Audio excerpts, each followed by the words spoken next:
Salut communauté BNJ, regardez autour de vous.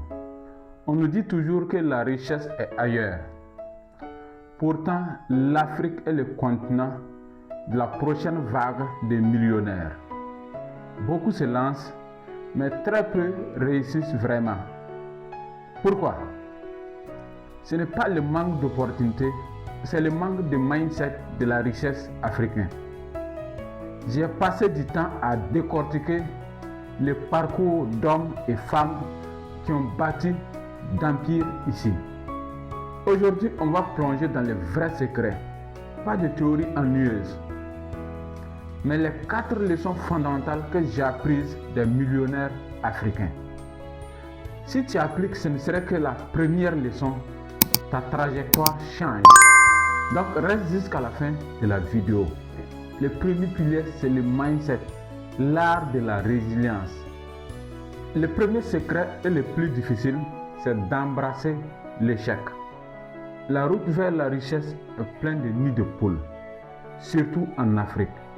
Un grand entrepreneur a dit: « Je n'ai pas peur de perdre de l'argent. J'ai seulement peur de ne pas apprendre de mes pertes. » Pense à un mania du Nigeria qui a lancé une banque et qui a échoué lamentablement. Mais cela n'a pas freiné sa persévérance. L'échec n'est pas un arrêt, c'est une étude du marché coûteux qui te dit ce qu'il ne faut pas faire. Le deuxième point dans ce mindset, c'est la gratification différée. Les millionnaires africains réinvestissent massivement leurs premiers bénéfices.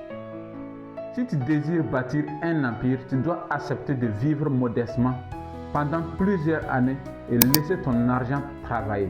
C'est ça la ténacité africaine. Le deuxième pilier, c'est la stratégie, l'excellence opérationnelle. Il faut contrôler la chaîne, maîtriser les risques. Les plus grandes fortunes africaines ne font pas un seul business, elles gèrent des écosystèmes. C'est le principe de l'intégration verticale et celui de la diversification.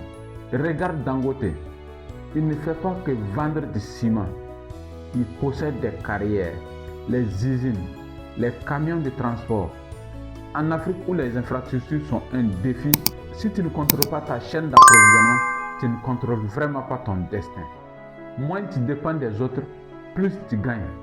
Ces leaders ne voient pas les problèmes africains, c'est-à-dire finances, logistique, énergie, comme des obstacles.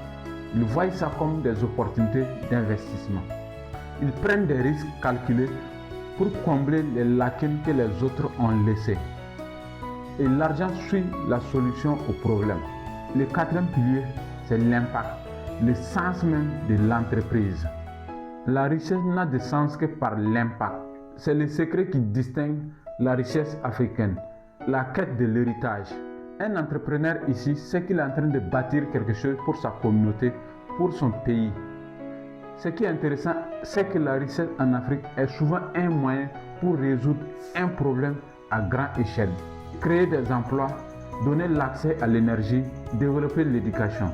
Quand tu sers des millions de personnes, l'argent devient une conséquence, pas le but final.